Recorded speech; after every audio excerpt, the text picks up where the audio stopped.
নদফা দাবিতে শনিবার শিক্ষা ভবন অভিযান করে মিড ডে মিল কুক কাম হেল্পার ওয়েলফেয়ার ত্রিপুরা রাজ্য কমিটি।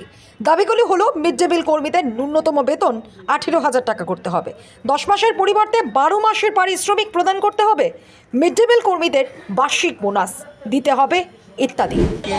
আমাদের মিড ডে মিল কুক কাম হেল্পার ওয়েলফেয়ার তরফ থেকে মেয়েদের বাইরে আমাদের তরফ থেকে অভিনন্দন জানাচ্ছি।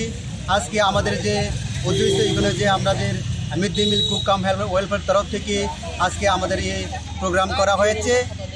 এতদিন এত যাবৎ 2002-2003 থেকে আমাদের মিড ডে মিল কর্মীরা এবং পতনই আসছিল, কিন্তু আজকে দিন আমরা এই দিন থাকতে থাকতে আমাদের যে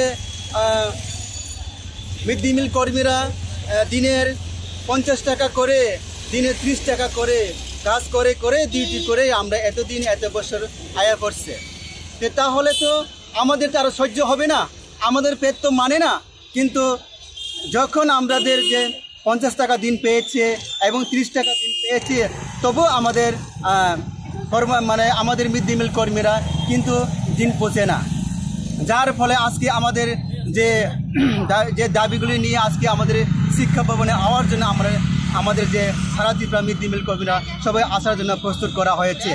যে আমাদের মিড ডে মিল কর্মীরা এতদিন এত বছর 1500 টাকা দিয়ে 2500 টাকা দিয়ে আমরা কাজ করে যাচ্ছি, কিন্তু আমরা 4 ঘন্টা 5 ঘন্টা ডিউটি করি, কিন্তু আমাদের কোনো বেতন এখনো কিন্তু বাড়েনি।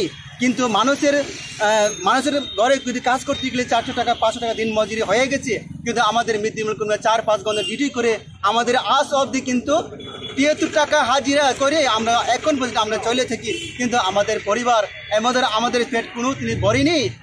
সেই কারণে যার ফলে আজকে আমাদের মিড ডে মিল কর্মীরা যে শিক্ষা ভবনের ডাইরেক্টরের কাছে আমাদের যে দাবিগুলি পোষার জন্য আমাদের আজকে ডেপুটেশনটা করা হয়েছে। আপনার পরিচয়? আমি কনভেনার বীর কুমার দেববর্মা। সংগঠনের নাম কুক কাম হেল্পার ওয়েলফেয়ার কমিটি।